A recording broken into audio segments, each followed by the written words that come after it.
and gentlemen, and welcome to episode 140 of Geeks Who Like Sports. As always, I am Ray Carsillo in beautiful Los Angeles, California. Join me the rest for the entire world over in Philadelphia, Pennsylvania. Lee Elias. Lee, how are you doing today, my friend? Ray, for those of you watching the episode, you'll notice that I am in my new studio finally. We've been building this for actually kind of months now that I'm thinking about it. In my office, right near my house, but we've been building this. I'm very proud of this studio. Also, here with an incredibly stable internet connection. I should knock on wood, hooked up to the internet. This is now our new broadcasting central for all the things that we do here. I won't name them all, but we do lots of broadcasting. It is a real background for those of you watching. Everybody always asks me, is that fake? No, it's real. I can go back. Ray, I'm moving the jersey, Ray. Yeah, those are real jerseys. It's a real studio, and I'm really excited to be here. But Ray, listen, I'm actually pumped for this show. One of the rare weeks. This doesn't always happen. Yeah. Both the geek and the sports section are really brief and strong. Like these couple topics and these couple topics. And there's nothing but, I mean, there's people in chat, by the way, live on Twitch, just talking. Like, we want to get into this episode. I'm going to stop holding this off. I got hot tea. I'm in my new studio in Philadelphia where we have one team performing, just the one. Let's move on. Yes, we got a lot to talk about. Like Lee said, we got some strong topics. We got a lot of Star Wars stuff to get into. We've got we got some little hockey. We got a little baseball. We got a little basketball. We got a lot of football. But yeah, you know, for sure. Also want to take this moment to let you know we got a special leaderboard interview that's going to be dropping on Tuesday, which will be February 1st, I think, if my mental calendar is correct. February the 1st, very special leaderboard interview. So stay tuned for that episode. If you don't listen to us, if you are subscribed, of course, on Apple Podcasts or Spotify or wherever else you listen to us, you will get that. You'll get a special episode. Should we tease who it's with? I mean, we can tease it now.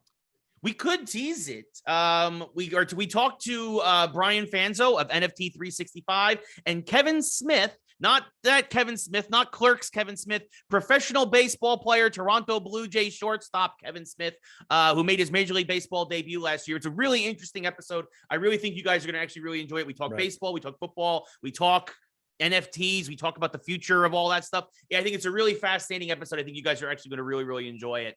But that will drop on next Tuesday. So if you're listening to this after the fact, it's only a few days from now. But if you're watching us live here on Twitch, it's something to look forward to next week. Plus our live episode next week. Yeah, we're here for you people. We're working hard for you.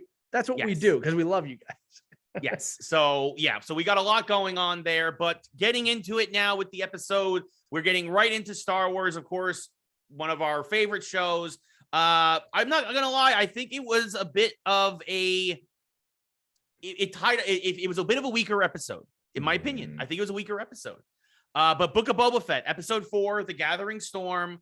The good news about this episode, we are done with flashbacks, I think. They are behind us. We are moving forward. Let's go. Because I do think the last 4 episodes of this season or series, depending on how it looks, I think they're going to be hitting its pedal to the metal. I think we are going full speed ahead. We are less than 6 hours away from it dropping. If you're watching us live, if you're listening to us after the fact, obviously episode 5 is dropping, but they're setting it up.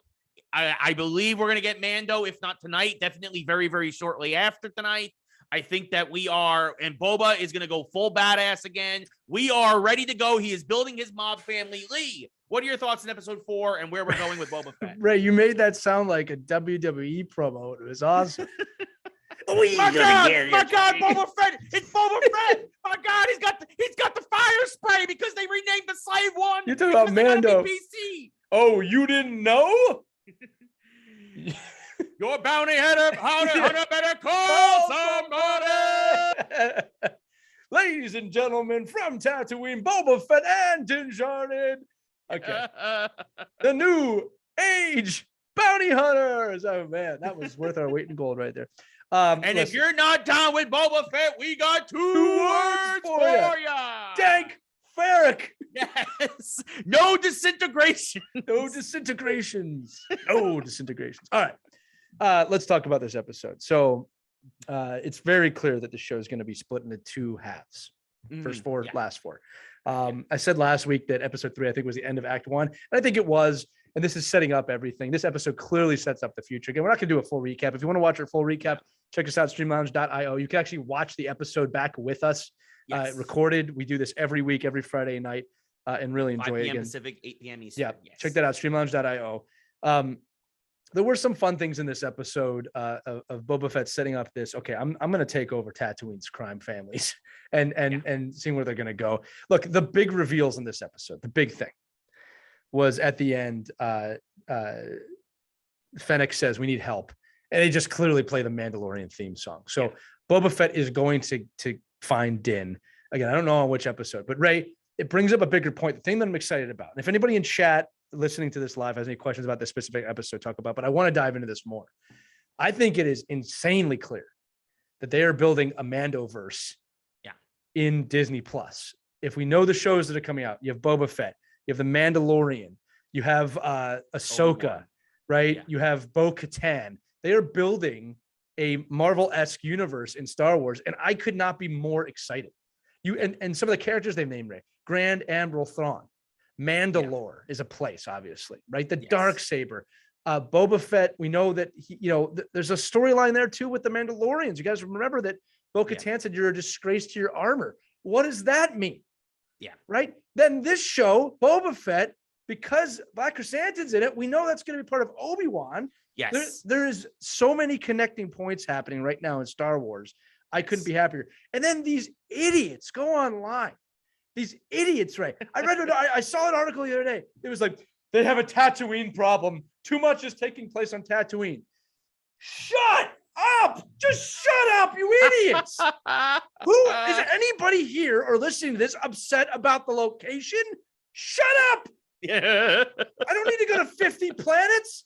What's wrong with you? It blows these idiots blow my mind. Just shut up and enjoy it.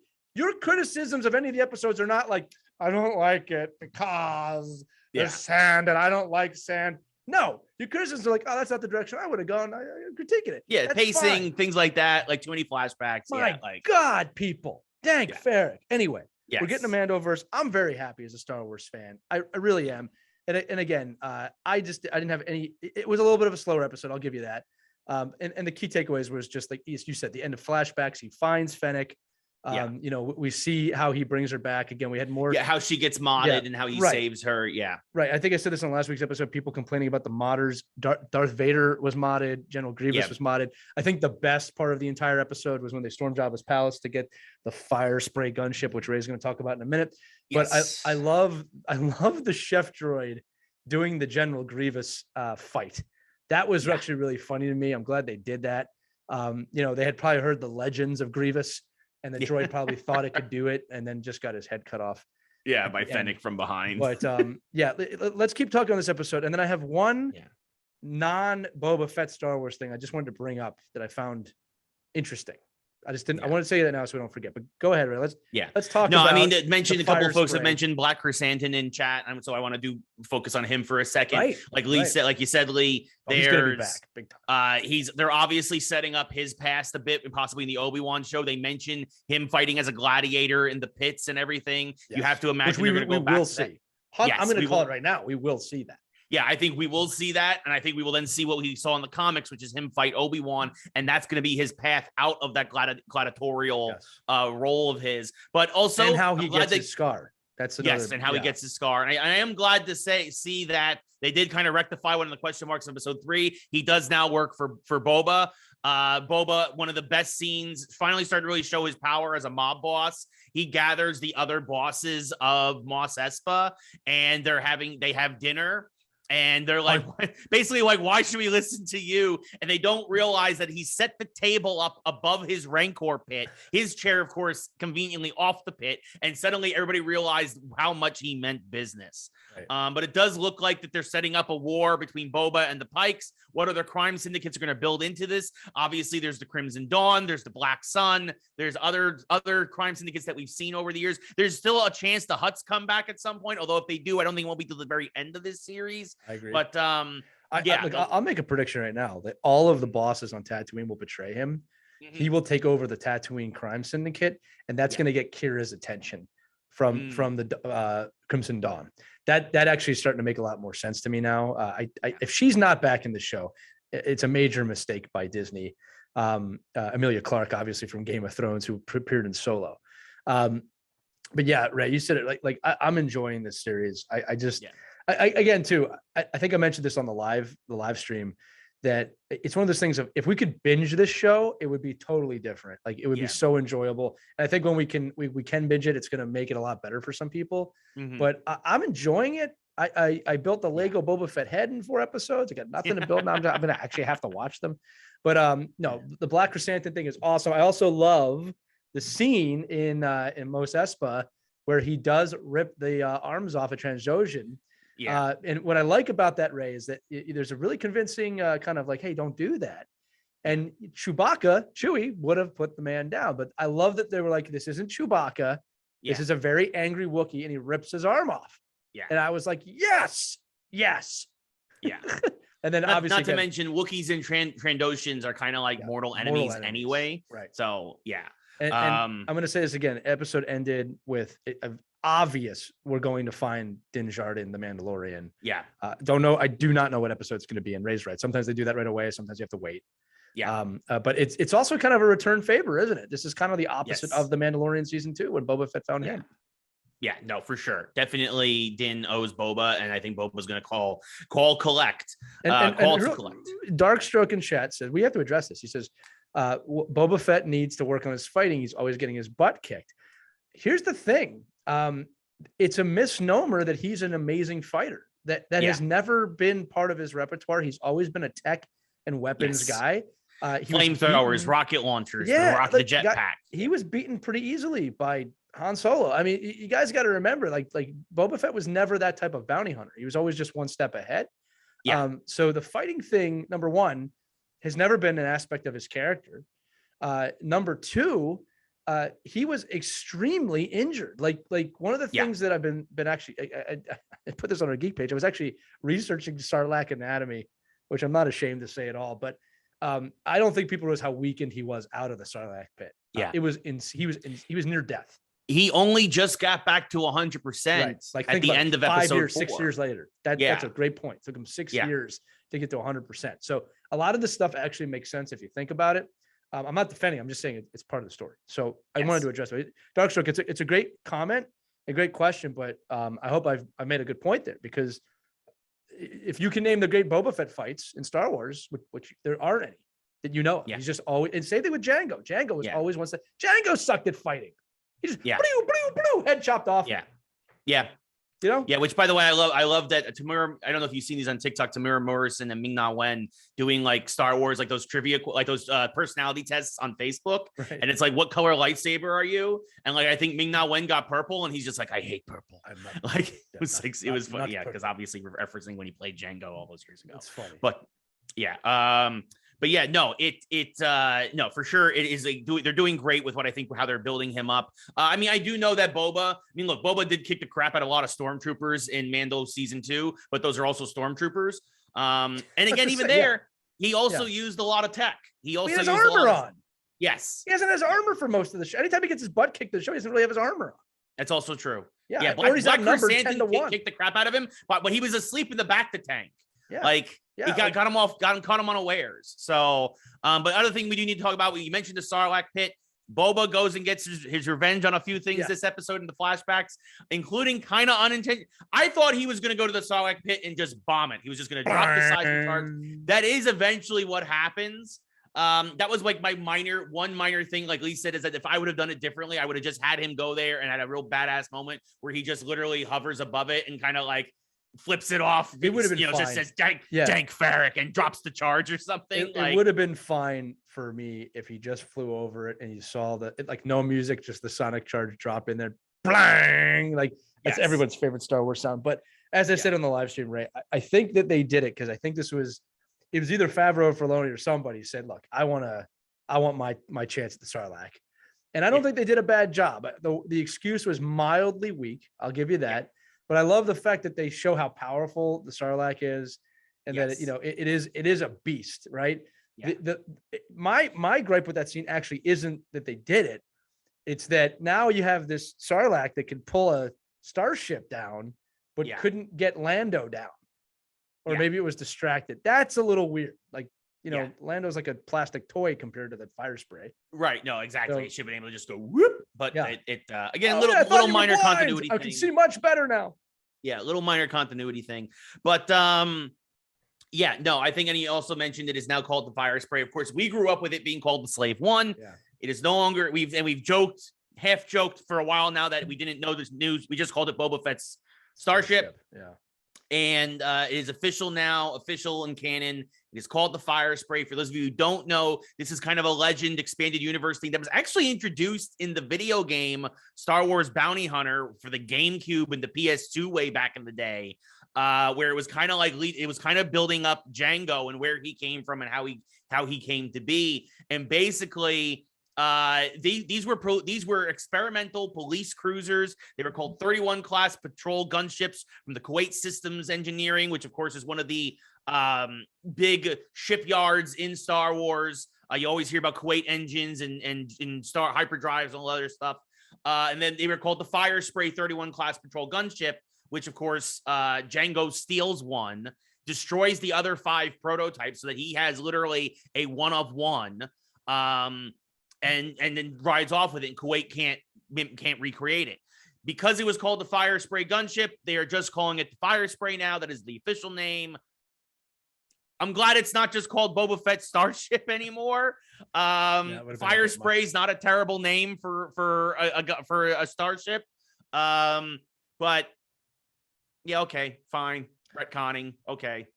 Here's what I'll say. If they want to make a convincing argument of why the change, he's not a bounty hunter anymore. Like that they could just say that. I'm not a bounty hunter anymore. The name doesn't fit anymore. I had slaves when I was a bounty hunter and I don't now. I could live with that.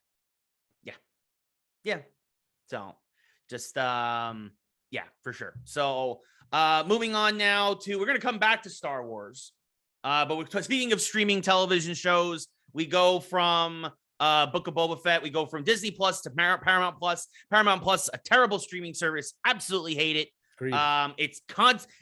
Whenever I'm watching football, it always freezes. It always crashes. Get your stuff together, Paramount. Come on. But it also has Picard season 2. Lee, what are your thoughts on the upcoming season 2 of Picard? Just to comment on Paramount, I only buy it for the months that Picard is on, and then I immediately delete it. Like, so I pay month to month for it. Look, I'm really excited. The season 2 second trailer came out, and Ray, my favorite thing is in the trailer. My favorite geek thing, time travel. I'm so excited about it. I wasn't expecting it. So the big reveal in the first trailer is that Q is back. Q and the Q Continuum is back. I was like, oh, this is great. And I knew Whoopi Goldberg was coming back as Guinan. And in this trailer, he goes to see Guinan and somehow ends up in like the year 2026 or something like that, or 27. I can't remember. And the jokes of just them having to deal with our society is amazing, right? Things are a little more bumpy in this century. I'm getting used to it. But what I don't know is why they're back there. All I know is that the Borg Queen from First Contact is there. And it's looking like it's going to build towards something massive. And I'm really excited about that. All right. The Borg Queen was killed, quote unquote, in Star Trek First Contact, is there, same actress. I just love what the show is doing. And the writing, again, it's not rated G like Star Trek Next Generation. They curse all the time in this show. Yeah. And I love it. I love it. You got to remember too, after Star Trek Deep Space Nine, there was no continuation I think that was 20 years ago. So this show is the future of Star Trek. And I just love where it's going. So I can't wait to see what's going to happen. I can't wait to see whether they're back in time. Also, the Easter egg, there's a poster back in time that we see in every time travel episode of Star Trek. So I'm wondering if they're going to visit different times.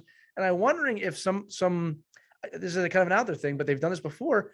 I'm wondering if we're going to see some original cast members in this show. Mm-hmm. And I don't mean like the actors. I mean, a young Shatner recreated or something like that. Star Trek's known to do that, but I love time travel. You know that. I don't know why Q is there. I like that I don't know, Ray. I love when shows put it so I don't know. Unlike Marvel now, people can't keep their mouths shut about who's going to be in what movie. Yep. You know what I mean? So it's like, I just like where this is going. I can't wait to be a part of Paramount for 8 weeks. Yes. Yeah, that's basically all it's worth. It's terrible. It's a horrendous app. But I'm glad it sounds like you're gonna enjoy Picard. They are doing a lot of interesting things, it sounds like. It makes me Stewart's excited. awesome. Your excitement makes me excited, even though I won't watch it. But I'll tell you about it. Like I said, Patrick Stewart is awesome. He's always been awesome. And I think it's a treat anytime we can get him as Picard, to be honest with you. Yes. No, that's fair. That is true. That is very fair. Moving from television into video games, of course, my favorite topic. We got a lot going on. Star Wars. Back, are you going back to Star Wars? We go from Star Wars to Star Trek back to Star Wars. You are correct, sir. I apologize. Thanks, fair. Yes. So we went from Star Wars, Star Trek, Star Wars. EA announced today. One of these we already knew was in development. They announced 3 new Star Wars games are coming. All from Respawn. For those of you who don't know, Respawn, of course, did Titanfall, and of course, it did Jedi Fallen Order. We knew the sequel for Fallen Order was coming. We still don't have a timeline, but now that it's like official, I would say within the next 12 months, next calendar 12 months, we'll have Fallen Order 2. Yeah, I agree. But they also announced, this was super intriguing, a first-person shooter. Which again, they made Titanfall, a lot of former Call of Duty devs. This makes perfect sense that they go first-person shooter route for Star Wars. Totally okay with it. You could do 100 things. Are we going to be a bounty hunter? Are we going to be like a stormtrooper? Maybe we're going to be a Republic soldier. Where's it going to take place? We have no details aside from the genre that it's first-person shooter and it's Star Wars. But that's enough to make me excited. I'm super on board for that one. And also, as Yoda Master Rob just said fittingly in chat, they announced a strategy game. Is it going to be a real-time strategy game? Is it going to be a turn-based strategy game? Is it going to be like a Sim City kind of strategy game? Which is what I was actually, after watching Book of Boba Fett, I was like, man, wouldn't it be great if they made like a Boba Fett Sim strategy game where like you had to build him up in his criminal empire? And I swear, if you stole my idea, EA, I swear I'm coming for you. Respawn is right down the street from where I live. I'm actually not going to do anything, but like maybe you could throw me a few bucks or something or get me a copy of the game. I'd really appreciate it. But super excited. I think it's a really great idea, depending on how they go with it. They could go like a StarCraft, Warcraft, right. StarCraft real-time strategy kind of game. It could work easily. Lee, what are your thoughts on EA announcing 3 new Star Wars games? Obviously, again, we knew Fallen Order 2 was coming, but these other 2 games, we don't know much about them, but I'm still pumped because more Star Wars to me is always better. So. Well, I'm also going to say too, we don't know what's going to happen in Fallen Order 2. Like that's another big question mark. I mean, we know where we left off. Mm-hmm. They have a direction to go, but they could do a huge time jump in that if they really wanted to, with the main character, if they wanted to do something with Vader. So I'm really obviously looking forward to that. I hope they don't make the same mistake that they made with the Force Unleashed 2, which was just to make it ridiculous. It was just ridiculous, like playing that game. And it had no solid story. It was really a waste of time. I don't think they will do that, by the way. I think that they're a little bit smarter now about how they do that.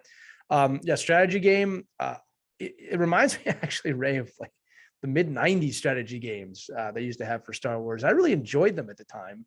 Granted, it was slim pickings then in terms of systems. You really had a Super Nintendo or a Mac, right? Yeah. And but I enjoyed those types of games. But until we get more details, I'm not going to go crazy. And look, first person, I remember playing Jedi Knight 2 online. First time I ever played a game online against other people, and I went first person with the lightsaber, and it was awesome.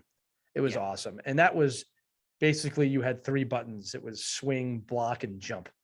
Yeah. Right. There was nothing much else going on there. And I think you could throw it at one. You could throw it if you're with your. Yeah, I know it would come back. Right. So, look, we'll have to see what it is. I want to know when it is, what it is, how it is. Are they going to tap into the Mandalorian? Are they going to tap into that universe? Or is Disney going to say, don't touch it? There's a lot of things you could do. The key is this, guys. It's about story. You have to have good writing on these games. You have to. Star Wars written well is one of the best franchises in the world. And when it's written bad, it makes a lot of money and is really tough to deal with. Yeah. Speaking of that, Ray, if I may, quick sidestep here. We all know Hayden Christensen is going to be an Obi-Wan. So 2 parts of this. One thing I didn't fully realize till today, and another thing that I watched. I rewatched the scene of him, Vader, fighting Obi-Wan. Mm-hmm. And I can tell you right now, the whole interaction with them is going to be built on that, right? When I left you, I was but the learner. Now I'm the master. That is a big deal. He's referring to whatever's going to happen in Obi-Wan, not their last meeting on Coruscant in Revenge of the Sith. The circle is now complete. rewatch that scene with the mindset of you don't know what he's talking about. They fight again. Yeah, right. that there's another. And it's like, wow, something's going on here. Something big. I don't know what it's going to be. The other thing that I realized, I was reading this today too. Remember in Revenge of the Sith that Hayden Christensen, when he becomes Vader, is very monotone. You turned her against me. If you're not with me, you're my enemy. I was reading today that people thought it was bad acting. Turns out George Lucas obviously wrote those lines, but also instructed him, as he did, that you must speak like Vader. Yeah. And I started thinking about it. I'm not saying this was a good decision because he basically gets set on fire. They had to reason out of this. Yeah. But if you listen to him speak, he sounds like Vader. He has Vader's cadence. Yeah. Right. If you think about it. So I found that fascinating. I just find stuff like that fascinating, like, especially at the end, the most made fun of live. You underestimate my power. Right. Yeah. But if you put that in the Vader's voice, you underestimate my power. Oh my God, that makes so much more sense. With that said, they should never have done it. He should have just done his lines the way he wanted to. And his lungs getting burned up is why he can't talk fast. Yes, no, I absolutely agree. Arpad TV mentions in chat that Hayden's also supposed to be in Ahsoka somehow. Yes, it could be that's confirmed. It's going to be flashback. Could be flat. Yeah, it's either Force Ghost or a flashback. So, look, there's a story there too. Look, the two things. Yeah. One of them we probably will never get, and one we will. The one we're never going to get is Anakin and Leia, which is at least in the expanded universe or the Legends universe. Leia wants nothing to do with him. Leia will not speak to Anakin. He keeps trying to come back to her as a ghost, and she tells him to screw off. And Vader tortured her, so you can understand that. Kind of dark and powerful. But with Ahsoka, and we actually know this is canon because it happened in Mandalorian, does not know that Anakin turned back to the light at the end of his life. Yeah, she doesn't know. Yeah. So I fully expect Force Ghost to appear. Keeping in mind, Ray, and this is important, that's only 5 years after Return of the Jedi. Yeah. Right, or 6 years after Return. She hasn't met Luke. She doesn't know any of this stuff. So I think I do think she's going to interact with Luke. I do think. Yeah, no, I wouldn't be surprised if Hayden's Force Ghost is actually encouraging her to find Luke. Find my son. And find the new temple that he's trying to start. I could see that. And that would be great. Yeah. That would be great. And keep in mind, I hate to say this, but Ahsoka's voice, at least the cartoon version, is in Rise of Skywalker. I mean, she's there at Rey's end. Yeah. So as horrible as that is. So we'll see where this goes. There's a lot of great stuff coming in. And here's the thing, like the people complaining like, oh, they just keep staying on the old stuff. I'm loving it. Yeah. Where do you want us to go? Like, just shut up and enjoy the story. Yeah, you want the Vong from the expanded universe to show up? Let's not go there, guys. No, if you don't know what I'm talking about, you're better off for it. Don't Google it. Yeah. I miss those guys. It's basically an alien that's impervious to the Force. So they have to use their brains. Yeah, don't get me started. Yoda Master Rob also asking about the Knights of the Old Republic remake for a PlayStation. I haven't heard anything about it, Rob. It's still slated for end of this year. Honestly, if you really want to play Knights of the Old Republic, it's back out now on Switch. Just go play it on the Switch. Honestly, I don't need updated graphics for that game. Right. I need a continuation. Yeah. Also, speaking of things for Sony, sticking with video games, GT7 might be delayed again. It broke that a big preview event that was slated for today was scrapped and delayed. So there are people they did not specifically say for COVID. They said it was just delayed. And so people are now assuming that the game itself will be delayed. It has not gone gold yet, which if it was going to go gold and hit its first week of March release date, you'd expect it to be going gold within the next 7 to 10 days. Folks, I'm sorry. I was a big Gran Turismo guy growing up. I loved it. It was the premier racing series, but honestly, since GT4, it has been completely irrelevant. Forza has now become the Forza's standard. Awesome. It's awesome too. It's fun. And it's out, and you have 2 games for Forza coming out every 3 years. You're going to probably have another Forza game coming out this year. Forza Horizon is fantastic. Forza is the best racing series in video games right now. I'm sorry. That's it. Gran Turismo cannot get out of its own way. I get, but the graphics, the realism, make the cars go vroom, vroom, put a damn game out. It's that simple. Well, it just goes to show hyperrealism isn't the answer. And again, because we're going to get there eventually anyway, it's playability, it's story. Like Forza has a great story. It's fun. It's fun. Yeah, it's super fun. I was playing that with Logan the other night, my son. Gonna be 8 soon. It was fun. So just I'm with you on this, Ray. Yeah. So if GT7 is delayed again, remember, they missed the entire PS4 generation. They were the last release for PS3. So that itself kind of buried that entry in the series. They had kind of a half measure called GT Sport that was more focused on just the multiplayer online esport aspect that didn't do very well overall, from my understanding. But they haven't had a fully numbered, legit, full-blown GT game now in 9 years. Or almost 9 years.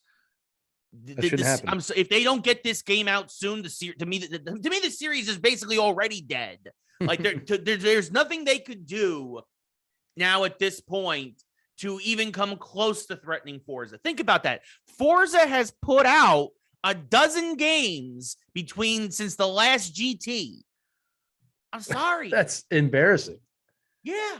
And they're all great. They look great. They play great. They're tons of fun. And Polyphony Digital, who's the developer for GT, is like, we're trying to get every detail absolutely perfect. I need the tires to have a nail in them so you can go get it plugged at the local, Yes, that's the DLC. You actually have to go buy new tires. You have to go and wait in line at a Jiffy Lube. Yes. Yeah. There you go. GT7 brought to you by Jiffy Lube. Right. That's what they're waiting for. There's a guy named Carl at the front desk. You have to talk to him. It's hyper realistic. Oh God. But yeah, so I need to mention that because if it is delayed past March, I mean, it's another thing going wrong for Sony at a time where they really kind of need to start getting games out there. Right. So that'll do it. It's a short geek section this week. We had, again, it's big stories, a lot of Star Wars stuff, some video game stuff. But now, of course, we're getting into the meat and potatoes of this week's episode. A lot of sports stuff this week. Lots. And we're kicking things off with, of course, the NFL Divisional Round, arguably the greatest round of playoffs easily we've ever seen. I cannot think of another year that it was that good. Yeah. Absolutely unbelievable. We also need to mention both. So this is funny. Lee and I, even though we picked different games and different teams, it's actually kind of statistically insane that this happened. Yeah. In the first week, we both went 4-2. In the second week, we both went 1-3. So we now sit at 5-5. We're 500 to the first 2 rounds of the playoffs, which again, as I said last week, if you're 500 and above, you're a winner in my book. So you're at least when you're picking playoff games. So we're still all right. I love that we're 500. I love that. Listen, because you know what, Ray? 5-6 years ago, we would have been like 90%. Yes. Patriots. Whatever team Peyton Manning's on. You know what I mean? It's easy. It's not easy anymore. No, it's not. It's not. The parity in the NFL is legit. It needs to be mentioned. So we'll just go in order of the games. A fantastic game. Titans versus Bengals. Titans, who were my pick to win it all at the beginning of the playoffs. Obviously, that's not going to happen. Yeah, that's what happens when you make picks. By the way, we're willing to put our picks out there. We're willing to put them out there. I had a 1-in-14 chance, and it didn't work out. But so the Titans against the Bengals again. This is a game that came down to the wire. Really a tale of two quarterbacks. Burrow was sacked 9 times. This is the last time. It's been 20 years since someone was sacked that many times and still won the game. Actually, going back to Lee's Eagles and Donovan McNabb. I'm going to tell you right now, the first thing that the Bengals are going to fix in the offseason is going to be that offensive line. But they have a running back in Mixon. By the way, that's going to make them insanely dangerous. Oh, yes. All right. Oh, yes. Burrow's only in his second year, folks. He's only going to get better. Burrow played great. He's got his number 1 receiver in rookie Jamar Chase. He played great. Obviously the other receivers, when you double Chase, it made the other receivers in his core better. I'm going to tell you right now, the Bengals in the draft this year are going to go offensive line, maybe a tight end, then offensive line, and maybe a pass rusher. Like that's it. Like that's what's going to happen here. So because if, again, like Lee said, if they have an offensive line, this team is going to go places. Oh, yeah. Listen, we're just going to say this again. I'm amazed every year. Yeah. When teams have bad O-lines by choice. I just, You can't win without it. I don't understand. There's a reason why left tackle is paid so much. Like, yeah, I don't understand for the life of me, Ray. I'm not trying to tease the Giants, but it's like, of course. It's just like, my goodness. Anyway, go ahead. Yeah, the Giants are going to probably have a similar draft as the Bengals. It's going to be offensive lineman, linebacker, offensive lineman, People didn't talk about that with the Eagles a lot this year. Like we had our offensive line was hurt the first half of the season. Then they came back, got healthy. We started winning every game. Like, it's not just because of that, but I'm just, it boggles my mind the same way it boggles my mind that there are not clock management coaches. Yes. We'll get into some of that too with clock management, but we will. Yeah, the Titans, and then of course, Ryan Tannehill. Darkstroke mentions in the chat, Ryan Tannehill had 3 interceptions, including 1 in the red zone. They were not ready. He played one of his worst games that he's played as a Titan. Darkstroke mentions trading Tannehill. They can't because of cap issues. You can't if they trade that contract, I think they retain half the salary, and they would still be they would not have enough room in the cap to go get somebody like an Aaron Rodgers or something, which I'm sure is what Darkstroke is probably thinking. We'll get to that in a bit as well. But Tannehill absolutely had one of his worst games. Derrick Henry did fine. He wasn't Derrick Henry before his injury. You didn't know. I did mention the caveat when I picked the Titans. It depends. A lot of this depends on what Derrick Henry we get. Obviously, he wasn't 100%. Derrick Henry at like 80% is still better than like 90% of the running backs out there. He still had a good yards per carry, but he did not. You didn't see the 30-yard runs where he was carrying guys like you did before his injury. I'm sure he'll be back to 100% before beginning of next year. But that said, your defense had 9 sacks in the Bengals, held them down to absolutely shut them down for most of the game. And typically, if Tannehill doesn't have those turnovers, the Titans do win this game. But instead, the Bengals, the unlikely Cincinnati Bengals, are going to the AFC Championship for the first time in like 35 years. And that is where their season will end. Yes. We will get to that in a bit. We will get to that. No, hey, listen. I was going to say this at the end, but you can say it now. Every team that won is a team of destiny at this point. And I don't remember the last time that happened. Usually you have like one team that's kind of like, oh, that team might be destined. Every one of these teams looks destined right now. Like every one of them. Yes, they all look like world beaters. And I'm going to say this too, as we move forward. And this is why making picks at this level is so hard. Everyone here now deserves to be here. You don't get to the championship round because of a fluke. You get there because you earn it. So every one of these teams is in play. Yeah, no, for sure. It could go anyway. It's literally any given Sunday. And again, this Sunday really, really proved it. A lot of these, again, Darkstroke mentioned it in chat. They all came down to the wire, right? 3 games were last second field goals. The other one went to overtime. So it was literally the last play of every game. It was unbelievable. It was unbelievable. Yeah, absolutely unbelievable. We move now into the night game for Saturday. Lee, again, both me and Lee picked the Titans. Obviously, we were wrong. We also both picked the Packers. That's correct. Yes. Yeah, we both also picked the Packers, and we were wrong there. And there's a lot of reasons for this. Actually, I had a tweet that went viral. You did. Because I pointed out that the Aaron Rodgers is now 5-4 career at Lambeau in the playoffs, which is a horrendous record for Lambeau, for a franchise that prides themselves on their home field advantage. And a lot of that is as you saw on Saturday, it snowed in Green Bay. When your entire offense is a vertical passing attack built around the cannon arm of Aaron Rodgers, and then suddenly it snows, as it tends to do in Green Bay, Wisconsin, at Lambeau Field, you've basically removed your quarterback from the game because Aaron Rodgers doesn't know how to play in the snow. He doesn't understand. That offense isn't about check downs and screen passes and things of that nature. And Aaron Rodgers, everybody's like, oh, but the special teams, it's the kicker. It was the kicker's fault. Aaron Rodgers didn't get a single first down in the last 3 drives of the game.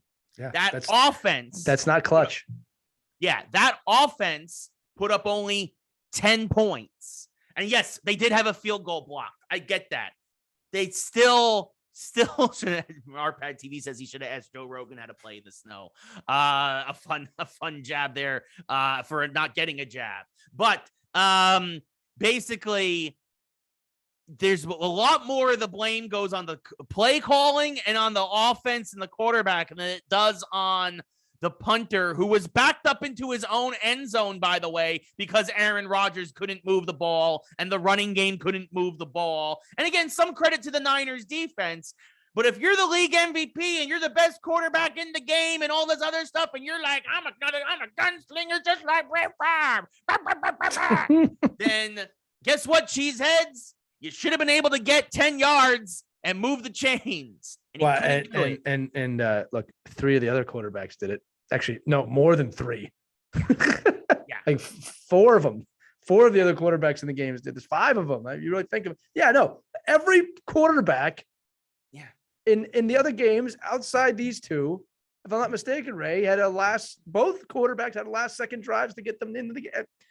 Ridiculous. Well, and even this one, it's credit to Garoppolo. Right. Yes, Deebo Samuel did a lot of work, right? Because again, the Niners are better equipped for Lambeau than Green Bay was. They're a run-first, defense-oriented team.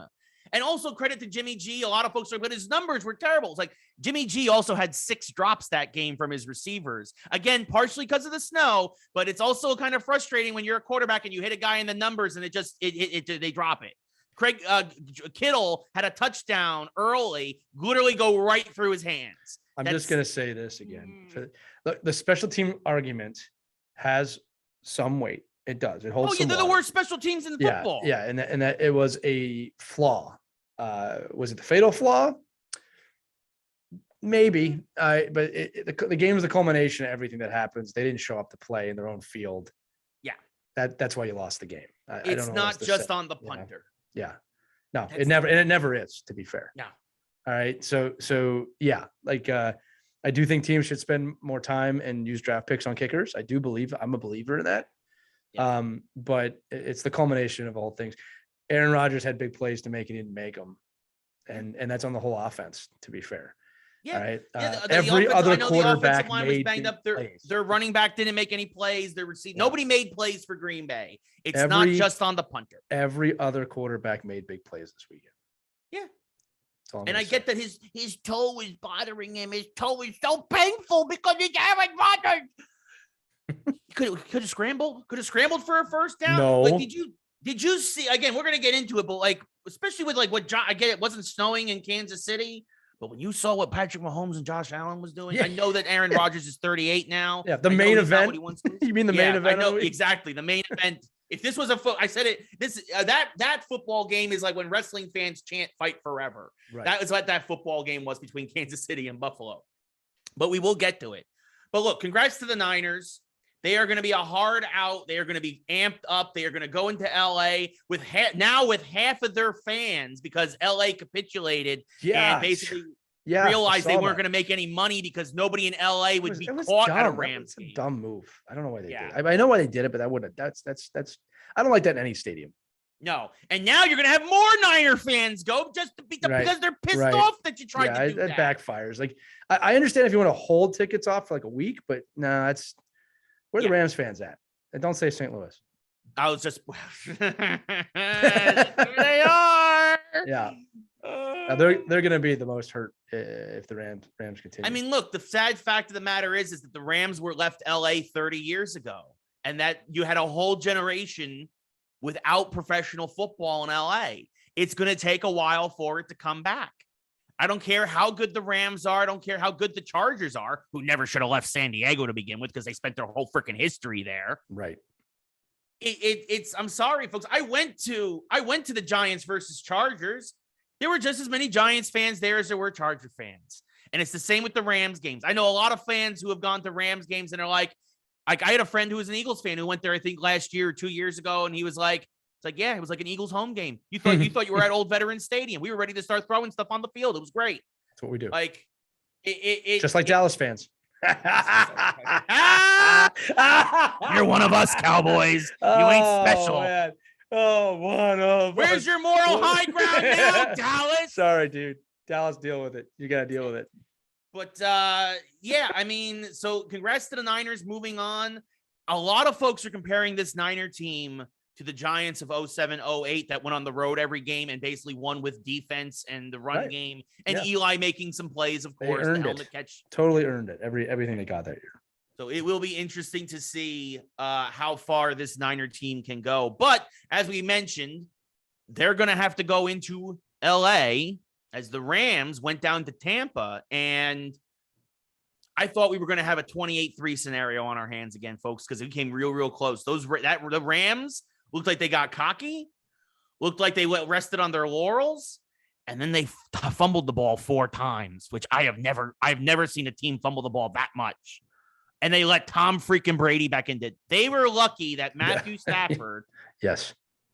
First off, they're actually lucky that the Bucs defense is as bad as it is. Right. Because I don't know how you let Cooper Kupp get behind you, not once, but twice in that game for massive gains, one for a touchdown and one that led to the game-winning field goal. Right. I'm sorry. I have to do something real quick. I have to take a total sidestep from football for a minute because I'm realizing I'm on camera. And I have to announce that my hockey team, the Philadelphia Flyers, have just set a team record for most losses in a row in team history. And we will talk about this in our hockey segment a little bit, but I'm watching this team completely fall apart right now. And I'm a Flyers fan. I'm not going to stop being a Flyers fan, but it's horrendous. And as I joked on Twitter today, Flyers have set 2 records tonight. Keith Yandle just broke the NHL record for most consecutive games played. He is the Iron Man of the league now, and they have just dropped their historic worst 13th game in a row, losing to the New York Islanders. And I wanted to announce that because I'm watching it, as you all can see. I did have it on my phone. You guys see me looking down a little bit. We'll talk about it. And we're going to talk about what happens when your team does something like this, because I come from a city of losers and winners sometimes. And credit to the Islanders who are fought back now and are above 500 when a lot of teams wrote them off, and the Islanders are starting to move back up the standings with a lot of games in hand. Anyway, back to football. I just had to do that live before the crowd started being like, "Hey, did you know the Flyers lost again?" I do know. Yes, I'm watching the game. All right, Rams versus Bucs. How do you let Cooper Kupp get that wide open twice? Rob says in chat, you got to triple team that guy. It's funny, Ray. I was watching that game. Yeah, and I was like, don't let Brady have the ball with 2 minutes left. It's just not over. In fact, Ray, I texted you in the middle of that game. I said, I'm not going to take any victory laps here because there's just no way this is going to end. Here's the thing. Brady left just enough time. And it's not like him. He left too much time. Usually he gets down to like 10, 15 seconds, which we'll talk about how apparently that is enough time. But I left enough time. I do not know how you let the league's top receiver be open like that. I don't. It's a flaw in the defense. And if you remember in my prediction, I said, and yes, I'm patting myself on the back, it is the Bucs defense that will lose them the game. Yeah. I did say that. Now I'm pinning it on one play to be fair. Yes. But because the Bucs defense also got them back in the game after they were getting their butts kicked. It was because of that. Yeah, that the game was. I mean, that play was the nail in the coffin, obviously, right? Yeah. Takes nothing away from Tom Brady. Obviously, rumors swirling always as after a season. Is he coming back? He won't make a decision for a month? Don't even put anything into that. I hope he's not done. I mean that. He's the greatest quarterback of all time. You want to play forever. A great game by the Bucs, but I picked the Rams mainly because of Sean McVay. And I was surprised how that game went, but that's any given Sunday coming to fruition. So it was a great game. Yeah, it was overall, I think, a sloppy game. A lot of turnovers by both teams. 3 unsportsmanlike conducts by the Bucs. A couple personal fouls from the Rams. It was both teams seemed to keep losing their heads at different moments, and that's how the Rams were able to get that big lead in the first place. The Bucs were able to make it to disappear, and then the Rams were able to score in that final play as Matthew Stafford made probably obviously the best throw of his career. As everyone's like, "Who can't win?" He's like, "Well, he was in Detroit for a long time, and now he's 2-0 in the playoffs with the Rams." So with the best receiver in the game and an offensive so line. That helps a lot. That's funny. And he had the best receiver in the game with Calvin Johnson there for a while too. But man, what a defense does for a team! Holy cow! Right. But yeah, no, it was interesting. It was an interesting finish, and what was really overall a sloppy game. But Lee called the Rams. That was his win of the week. Yeah.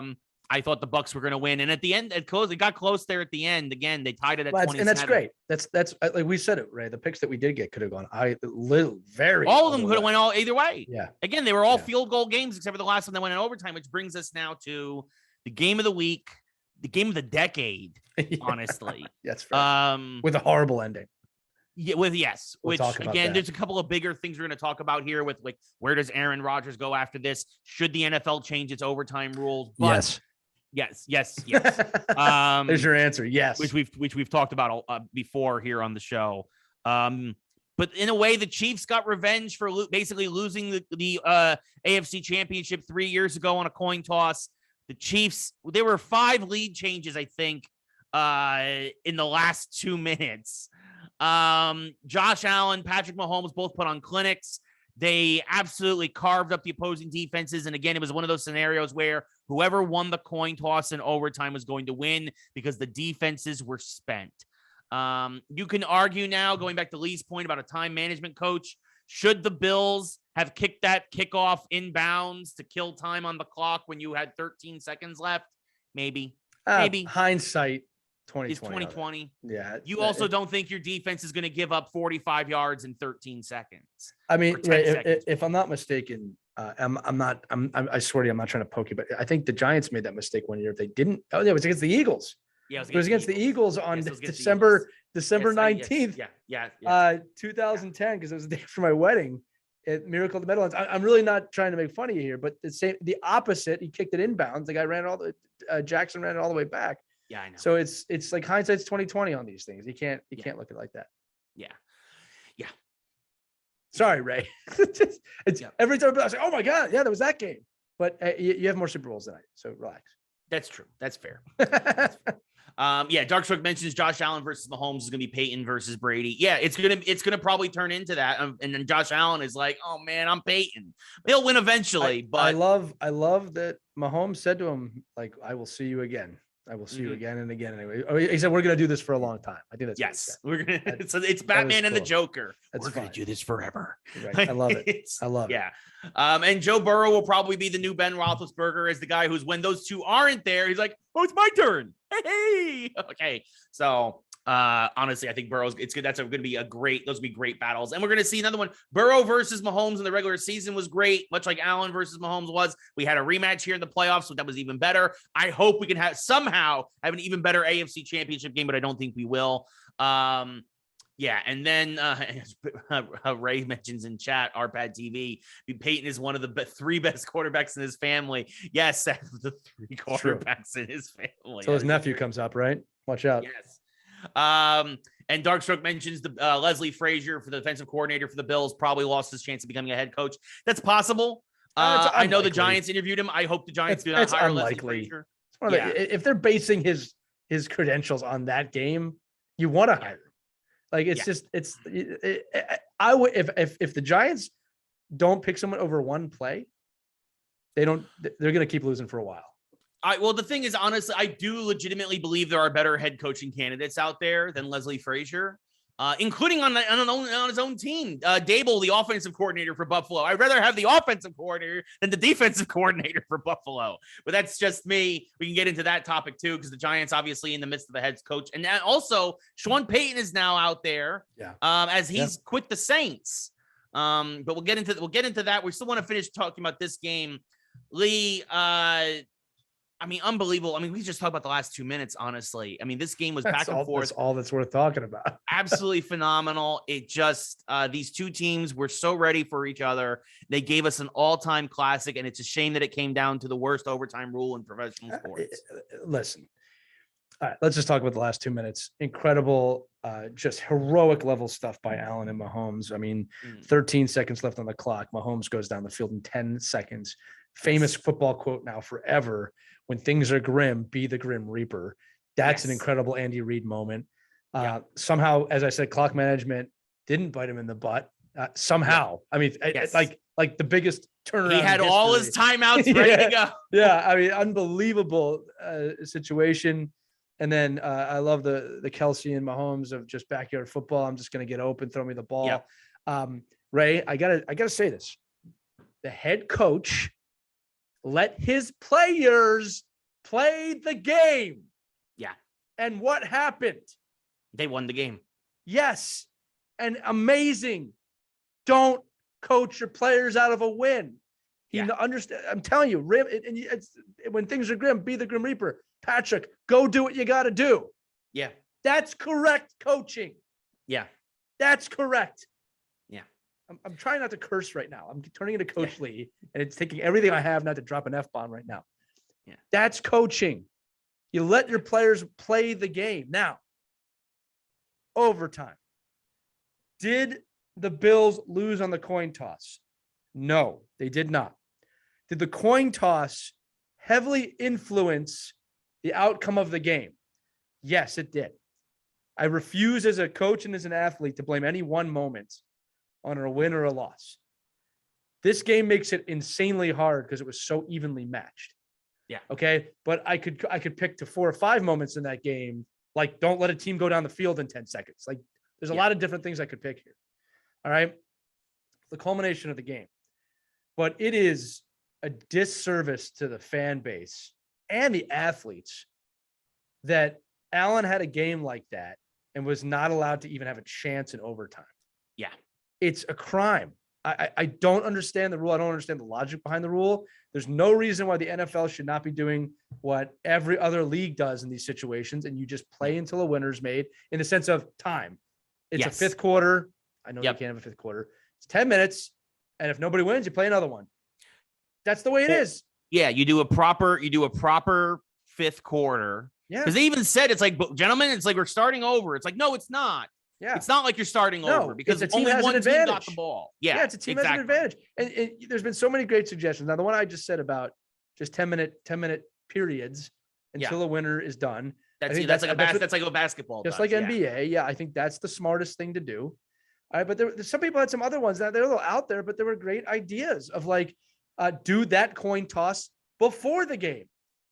Yeah. Or the home team gets the ball first in overtime. Yeah. Like those are both better than what we have now. Yeah. Or again, people are saying do the college rule where you get the ball to 25 and you try and score. Right. And then if you do, the other team gets the chance to score and you go back and forth. Yeah. Kind of like NHL where it's kind of like a shootout also. Like, look, I'll say this again. I would have felt a lot better if Allen had a chance. And if they didn't score, okay, Chiefs win. They earned it. You know, and the idea, Ray, is that both sides of the ball have to be touched. And I like that too. I saw a really out there one, which I don't want to see this, but it was intriguing. It was, okay, one team picks the yard. The other team picks who gets the ball. Interesting. It was. So it's like if a team says the 50-yard line, which they wouldn't do, everybody would just pick the same yard line, which was 25 every time. But like the idea would be like, I mean, you could have some crazy scenarios. What if they pick a 5-yard line? It's like, okay, I'm putting my defense out. I don't want the ball. It's like, do you? You know what I mean? Like look. Both teams need to touch the ball in overtime or just have overtime. Yeah. Coin flip. Yeah. Oh my goodness. Even if you don't do what college does and you put it like already in the red zone, but be like at your own 25, be like, okay, drive the length of the field. Right. Or the XFL rules, which is a shootout. Yeah, exactly. Same thing. Yeah. They won't do that. But look, it's a crime that Josh Allen didn't get a chance to perform in overtime. Yeah. It's a crime that game didn't continue. Oh, it would go on forever. No, it wouldn't. Oh, those guys are going to be tired. That's the playoffs. Yes. And also every fan, again, they're going into my earlier comment that it's like saying fight forever in wrestling. There's nobody that would have complained if that game went another hour. Nobody. Like, honestly, just dumb. Just dumb. These sports leagues getting their own way. In what was a very good NFL season too. Yes. Compared to previous years. Yes. Compared to previous years, no outside influences, no anthem talk, just football this year. I was really happy. I mean, and then you lost some great people, John Madden. It was done correctly this year. You know what I mean? It's just mildly sour taste in your mouth. Yeah. Great season by the Bills. You're going to be around for a long time. Yes. Go jump. So now that leaves us into our predictions. Ooh, I don't know what I'm going to say this before we even go in. We're really in the any given Sunday scenario now. And I'm going to say it again. These are 4 teams of destiny. Before I do have my picks, Ray, but I'm going to say I will not be surprised if any of these 4 teams win. I'm not trying to soften it if I don't pick correctly, but that's how great it's been. Any of these 4 teams can go all the way. And it's going to be a great Super Bowl no matter what. Yeah, no, I think it's true. I think it's going to be great. I think that we're going to go with the AFC first. I think by the way, first time in 14 years, a Brady or Rodgers is not in a championship game. Yeah, that's or a Super Bowl. That's incredible. Yeah. So that's our Pad TV says prediction. I have a prediction. Bang. Hey. Clubber Lang. Oh yeah. One. Rocky 3. Rocky 3. I think Rocky 3 was the best Rocky outside Rocky 1. Yep. Rocky 4 is a fun movie. It's a fun, entertaining movie, but Rocky 3 has the best message. Because I'm afraid. Yeah. Best movie. AFC Chiefs versus Bengals in Kansas City. Yeah. For me, this is easier than the NFC game. I think Kansas City versus Buffalo was the Super Bowl. I can't see anybody stopping the Chiefs at this point. I'm picking the Chiefs too. And I'll tell you, the home game, they have the experience. The Bengals do not. The Bengals are going to have to play a game of destiny to beat them. Yeah. And I just can't put a pick on them with that unless I was in Vegas. Yeah. So, I mean, look, I think Kansas City they're just rolling. I mean, Cincinnati had a great run. They have a good team, but I think that Kansas City, they're clicking on all cylinders right now. I just can't see them at home giving it up. Yeah. But again, like you said, if Cincy does it, then I don't think anybody's beating Cincy. So yeah, teams of destiny. But yeah, like Kansas City, they have the experience. It's good. I think it's gonna be a good game. I don't think it's gonna be a bad game by any means. I'm not expecting a blowout. I'm actually expecting Kansas City to have a slow start and the Bengals to come in hot, and then Kansas City to slowly just chip away at them. Do what Kansas City does. Yeah, exactly. So officially, we're both saying the Chiefs. Yes. All right. We will live and die together in the AFC. Yes. In the NFC, this is going to be this is the tough one. Will Ray and Lee pick the same team? Will they divorce? Will one of them have to pick a winner, meaning one of them will have a 1-0 record or 0-0 record? It's possible. With the NFC, this is a tougher pick because it's not for me. Because to me, so like the Niners, obviously, like I've been saying it all along that the Niners are, every time the Niners play, to me, it's a 50-50 game. It's a coin flip game. I almost flipped with them against Dallas. I almost flipped with them against Green Bay.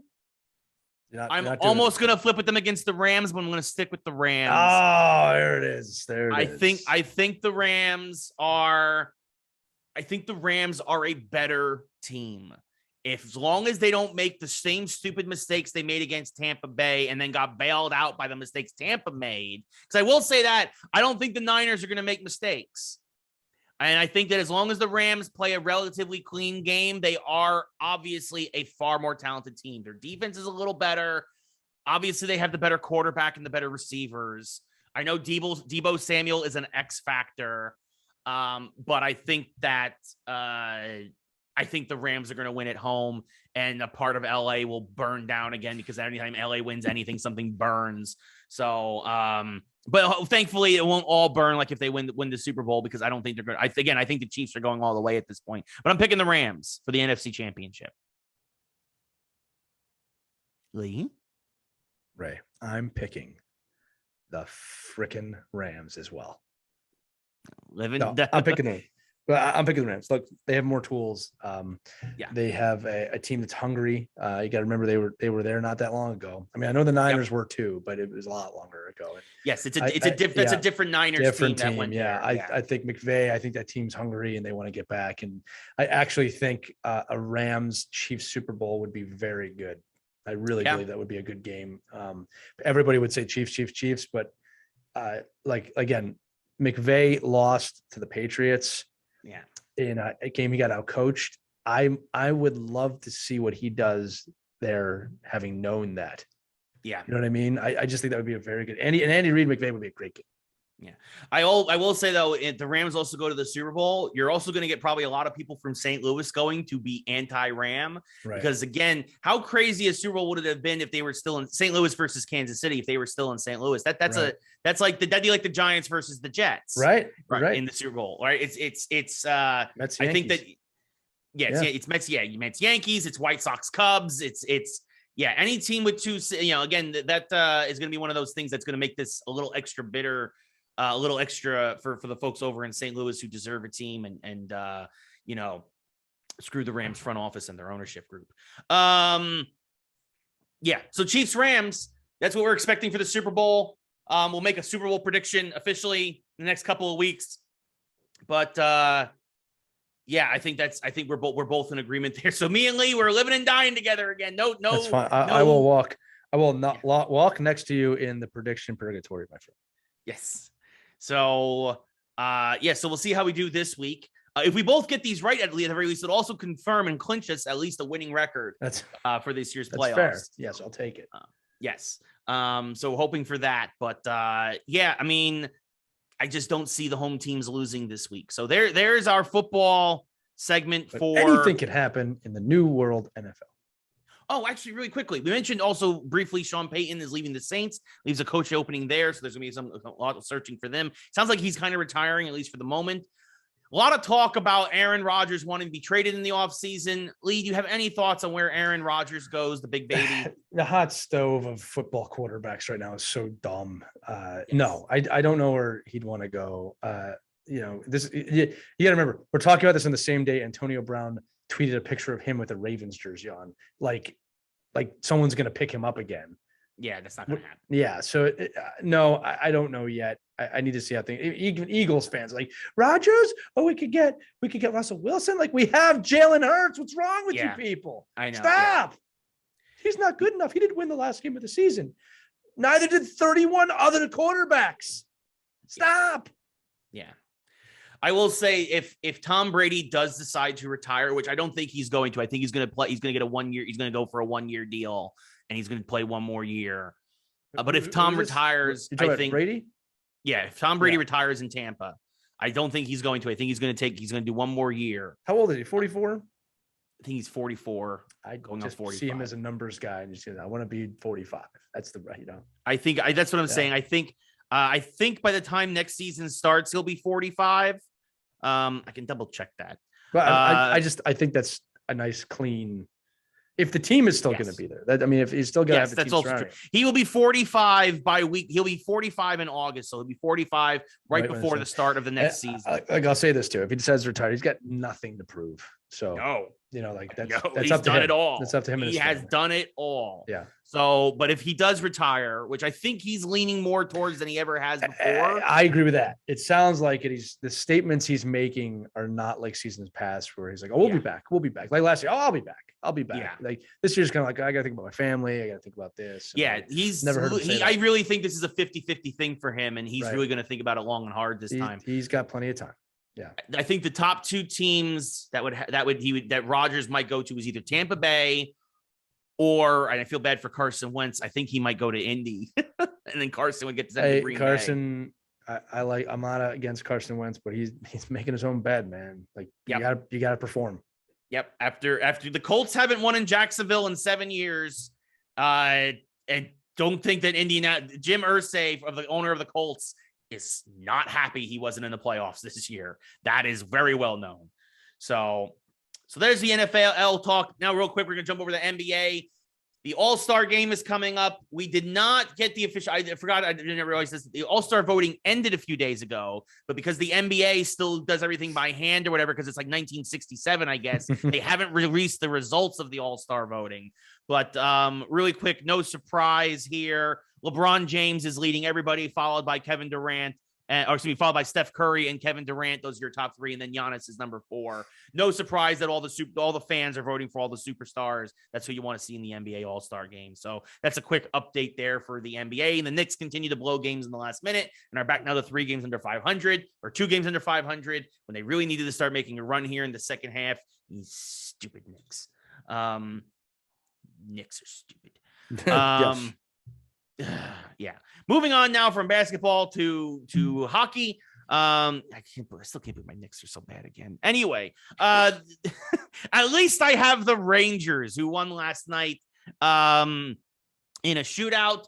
An amazing goal by Adam Fox and Panarin and Lafreniere to keep the shootout going. As the Rangers always seem to have an answer.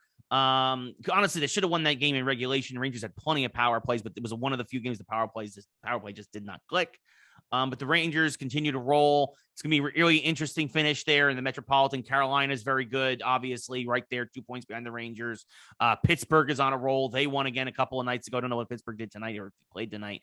But the Rangers right now are setting the pace in the division. Also, if Tampa Bay and Florida are doing phenomenal. It's going to be really the East is super stacked, and I am super happy to see that the Rangers are amongst them. I'm sorry, didn't someone predict this?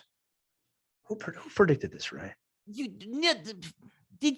predict. You didn't predict that the Rangers going to be winning the Metropolitan. Come on. The Rangers would be very good and fighting for that division.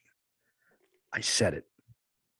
And I'm going to get my yes, Lee, you said it from you.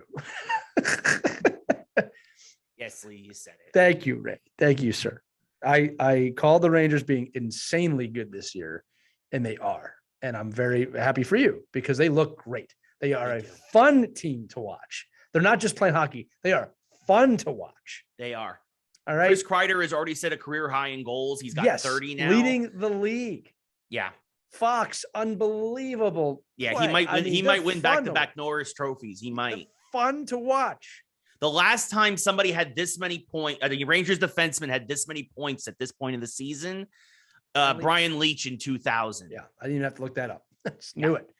Yeah, Rangers are a fun team to watch. And seeing as my Flyers are really great at losing, I'm probably gonna flop to watch the Rangers a lot more moving forward. Now this is where it gets a little saucy. Ray knows this about me, but many of you don't. I am a rare Flyers Rangers fan. Now, why? How is that possible? How could that be?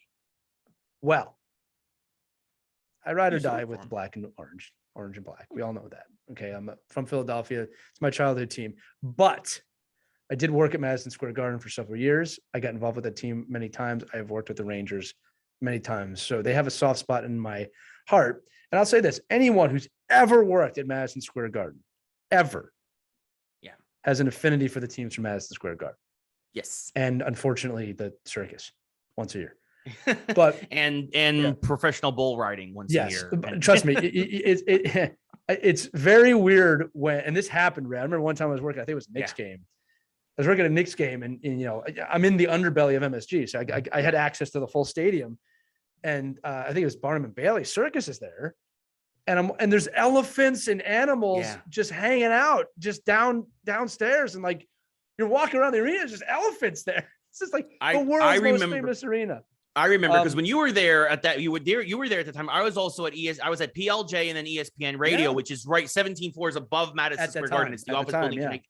I remember coming in at 4 a.m. for Scott and Todd in the morning show, and watching them walk the elephants down 7th Avenue. Right. It's to bring them surreal. Under the garden.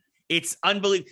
Folks, it was like it's Jumanji. There's elephants in the middle of New York City. What do we do? Like no, listen, when you've worked there, and Ray and I have both had the privilege of working there or on top of it or around there.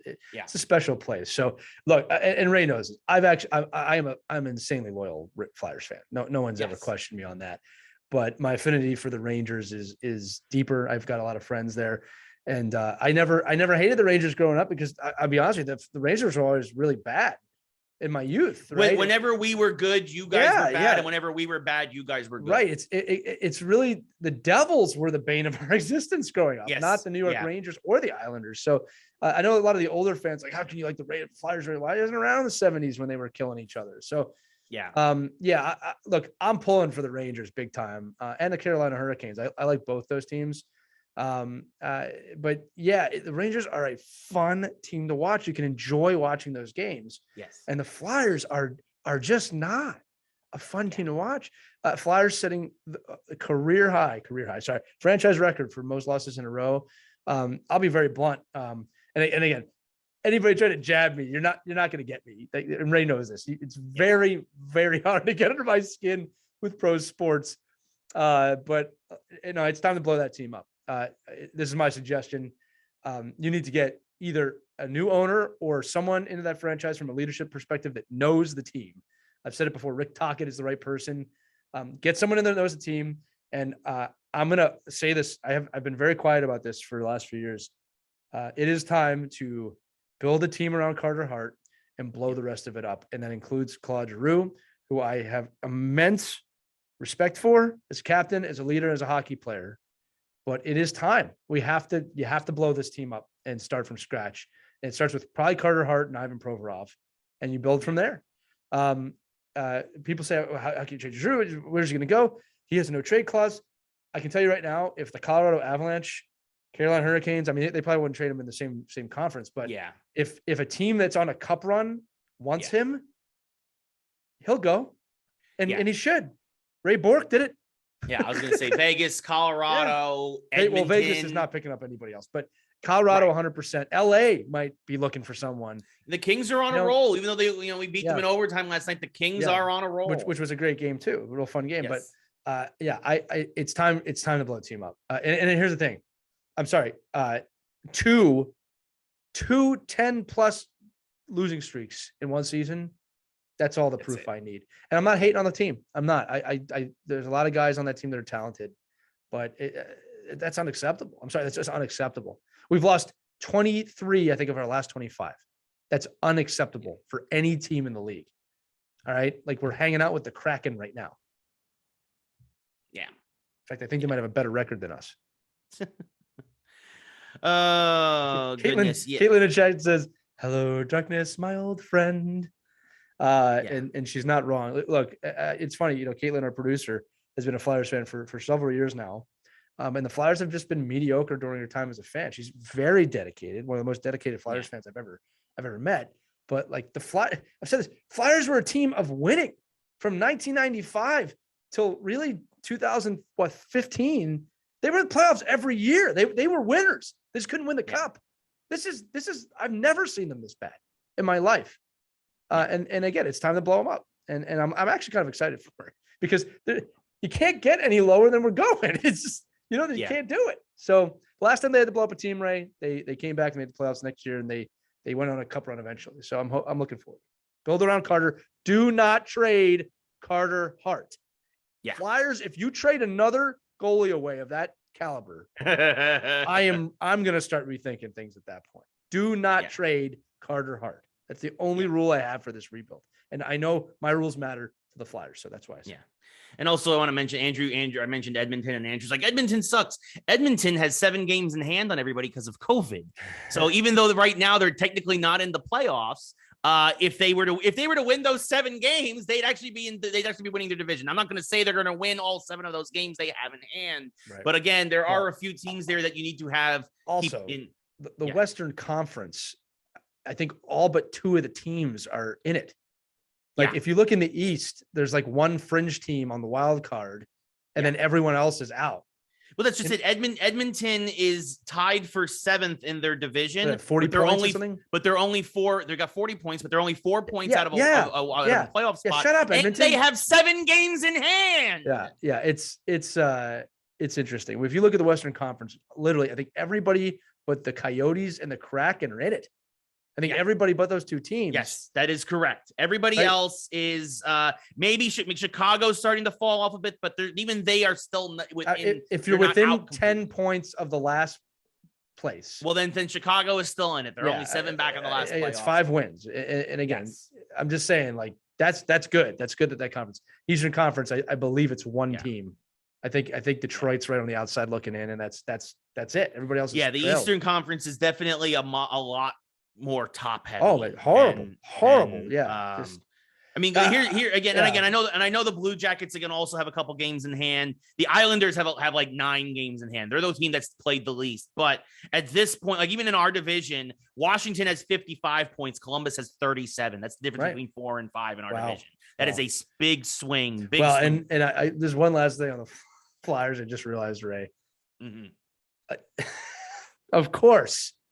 Yeah. Now we have the goalie. And now you don't have anything else. We can't win. Yeah, it's just now we have the goalie and we can't win. For years, it was all we need is a goalie. Got the goalie, can't win. Yeah. I will say this, right? For most teams, they're halfway through the season or just past the halfway point. Mm-hmm. Now is the time to blow a team up. You never know. I'm not saying in any way the Flyers are going to make the playoffs, but like when the Blues made their comeback, they made massive changes right around the new year and they fought back. I would just like to see the team fight at this point. Yeah. I don't care if they make the playoffs. You don't want to wait for the trade deadline to start. Why wait? Why wait? Yeah. But listen, it's unacceptable for any team in the league. I'm not just talking the Flyers to have that many losses in a row. When you break your franchise record, everybody needs to go. Yep. Everyone except for Carter Hart. Everyone needs to go. If Ed Snyder was alive, this would be unacceptable. I almost said if Ed Snyder was alive, he'd be turning over in his grave. That doesn't make any sense. But if Ed Snyder was alive, this would not be happening. Guaranteed. Yeah. Well, I mean, and that's the former owner of the Flyers, for anybody who doesn't know. God rest his soul. And that's and that's it's kind of like with baseball with me is like if George Steinbrenner, if George was around, this Yankee team would not be what the Yankee team is right now. But and that leads us into baseball, our final topic of the day. And then again, thank God I have the Rangers because I can't watch the Yankees, I can't watch the Giants, I can't watch the Knicks. The Rangers are the only thing keeping me sane right now. I need to have at least one good team. I need at least one to hold on to. Yeah, I get the Sixers at least, and the Eagles aren't bad. No, I mean you made the playoffs. Yeah, you're on the upswing. The Giants fans, have a lot of work. Eagles fans. This was Philadelphia. The last week of the season in the playoffs. This is great. We got a quarterback. We got a coach. We're in the playoffs. This is amazing. First-year coach, Jalen Hurts. That's our guy. 1 week later. We got to get rid of Jalen Hurts. This coach sucks. He doesn't know what he's doing. The Eagles are horrible. It's just like, God, guys, take a Xanax. What are you doing? Oh, goodness. And Arpad TV says in chat, New York City Football Club. Yeah, I sure. I'm sure soccer. That's soccer for those who don't understand. That's football club. But yeah, anyway, going to baseball now. A couple of big things today. We were recording this on January 25th. Mostly good, actually. I mean, at least that's fair. Yeah, it's indifferent. Yes. Well, actually, no. One of these stories is going to piss me off on the air, but that's all right. I know. We had a labor negotiation update, and it does sound like we are getting closer to an agreement. I think spring training is probably in jeopardy, but it does sound like, at least as of right now, as of 7:40 p.m. Pacific time on January 25th, it is sounding like they've gotten over a lot of the money issues that they had. They have come to a verbal agreement, and of course, the money was really the big stickler for a lot of this. They've figured out a way to have a central cash crop, kind of like a central bank for younger players, and to go down to the minor leagues to make sure younger players are getting paid more. Also, so they start getting paid more earlier in their careers. This was a big sticking point for the union, and the owners capitulated. I think we've also talked about last week that they are agreeing to a universal DH rule. There was like a dozen issues on the table, and they've actually worked their way through like half of them. So if this pace continues, yes, we may lose some of spring training, which I'm perfectly fine with. It's already too long as it is, much like the regular season. But at this point, knock on wood, we might lose a week of baseball, but it looks like we will have baseball starting sometime in April. The negotiator. Yeah. I don't know, man. I'm in a different place with this. I know. I'm the baseball guy. I'm trying to be cautiously. Well, no, wait. Here's the thing. I'll turn this into a little bit of an interview, right? It's like, do you sell your soul to the devil to get baseball back right away, or do you need them to go through a metamorphosis to have a better product? Because I'm not convinced by what's happening that it's going to be any different next year. Like, you know what I mean? It's just product. That's the problem I have, right? Yeah. And it's like, baseball fans you got to wake up. It's just something's wrong. Something is wrong with that game. I mean, we know what's wrong. It's a leadership, but so it's I'd rather. This is me personally. People are gonna think I'm crazy. I'd rather they not play and figure this out. All right, and they're not gonna do it because I've said this 100 times on the show. The MLBPA and the MLB are too close together. Yeah. Right. And actually, our guest before the episode we recorded that's coming out next week, Kevin Smith said that, and he's right. When the money stops coming in, things will get decided very quickly. And that's the problem with baseball is they can. It's much like politics in this country. We can't see past our hand in front of our face. Money. Yeah. Yeah. So it's just I want baseball to be better. All right. And it's just I want a better product. I'm not interested in watching baseball because of how horribly it's run. I mean, and again, it's amazing how quickly we rush under the rug. I'm not saying you, Ray, that they had multiple balls in play last year, and all the things that happened. It's just, I don't know. I want so desperately for the MLB to get better. Yeah, no, for sure. I mean, I do too. I mean, I do think that they are making some steps with this. Universal DH, I think, is good. I do think that, they are talking about expanding the playoffs to a 12-team bracket, which they should have. Right. They should have done that years ago. Right. Like this one game wild card stuff is a bunch of BS. It was a cute little distraction for a while, but it doesn't. They were trying to capture the magic of game 163 that had happened a few times in the past couple of decades. Playing games. I think it was like the Reds versus the Mets one year, but it's not working. You're not a real playoff team if you have a one and done in baseball, right? Where you're used to 5 and 7 game playoff series. It's a mess, dude. The whole thing's a mess.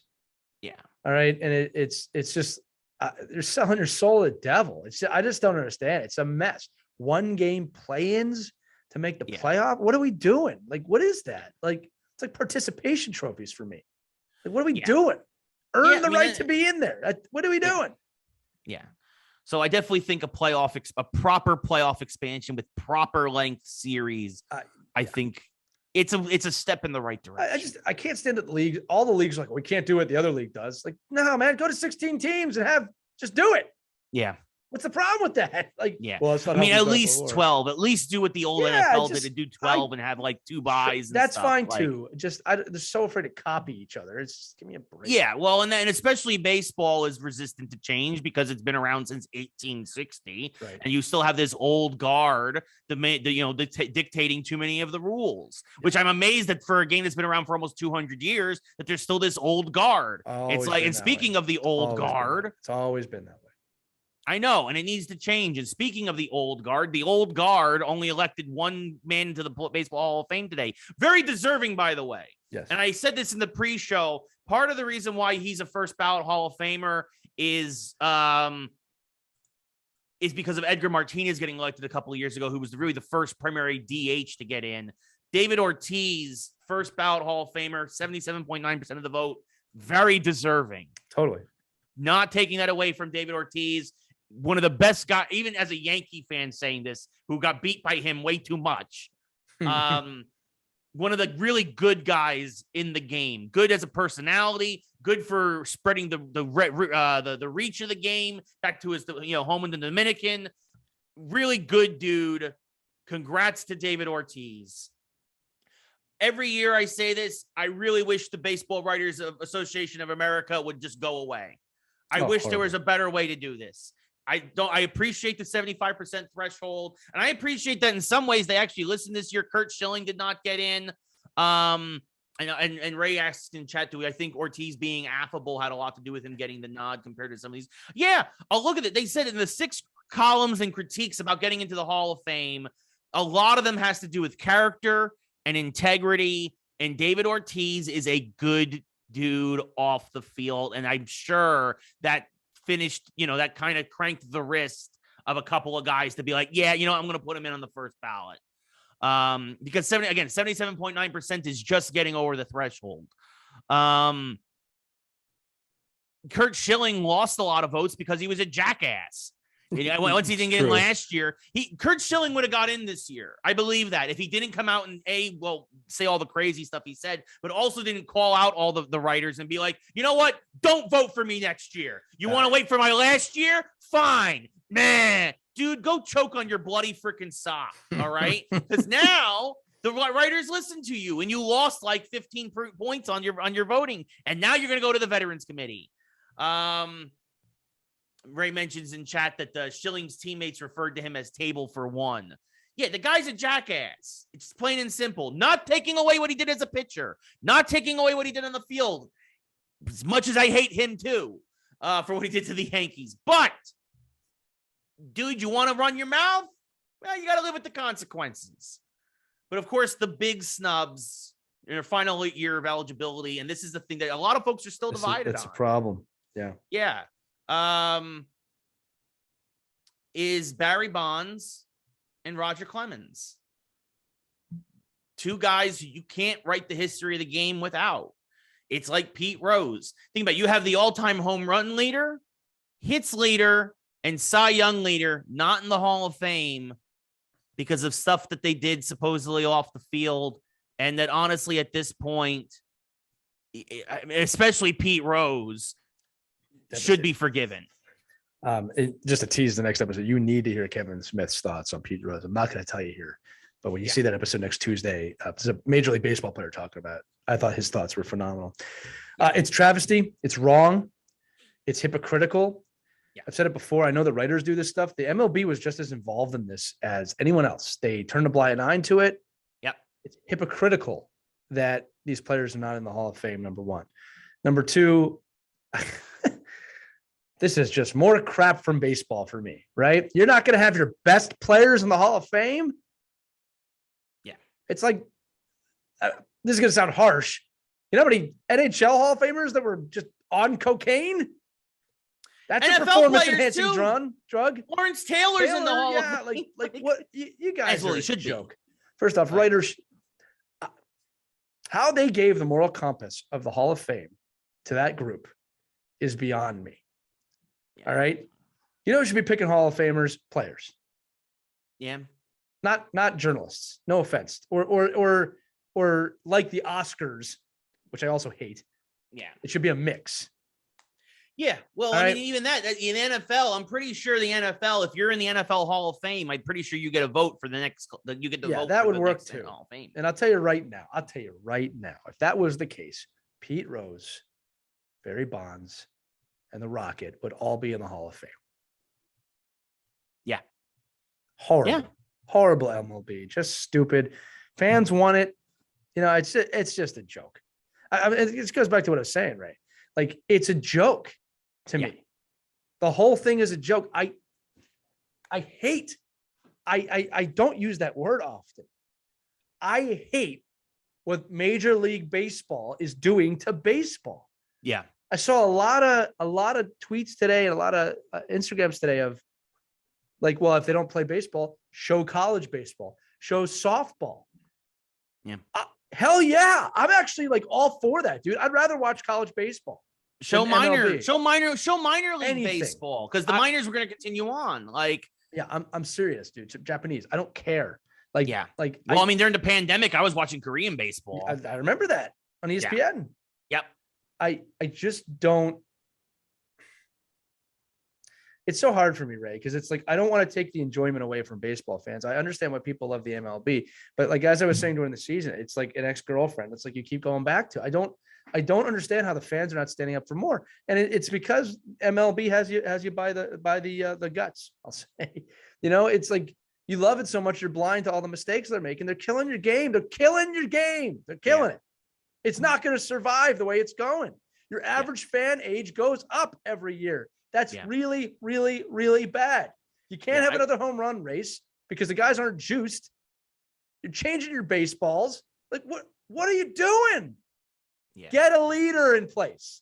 Well, and that's part of it too. And we've actually talked to our good buddy Seth Everett about this. And I would have loved to have really picked Kevin's brain about some other things that we just ran out of time with.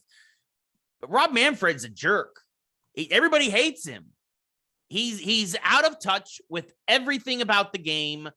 He doesn't care. He is the worst puppet for the owners, and he's like you said, Lee. He's killing the game. He really is killing the game. And if you want to lump the owners in, I'm okay with that too. Like again, man, when you look at commissioners, like the commissioner kind of reports to the owners at every sport.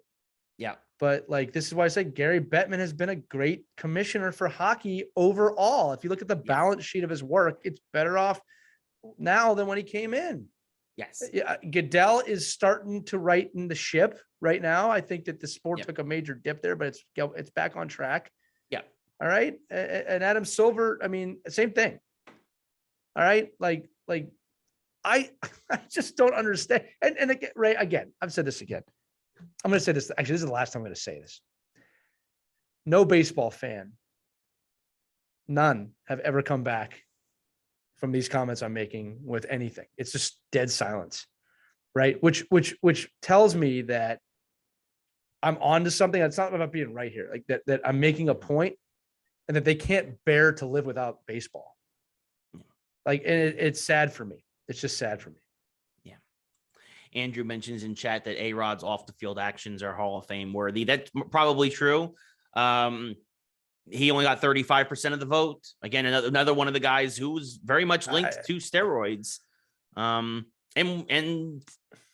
again, this whole era, the dozen or so guys that are really labeled as the faces of the steroid era are the ones who are going to basically take the brunt, because it's not like, again, look, it's not like we're not getting guys into the Hall of Fame from that era. Now, of course, Jeter, Rivera, Griffey, they were never linked to steroids. Ortiz, there were some murmurs or whatever, right? But like, nothing. It's these dozen or so guys, your Bonds, your Clemens, Sosa, McGuire, A-Rod, Rafael Palmeiro.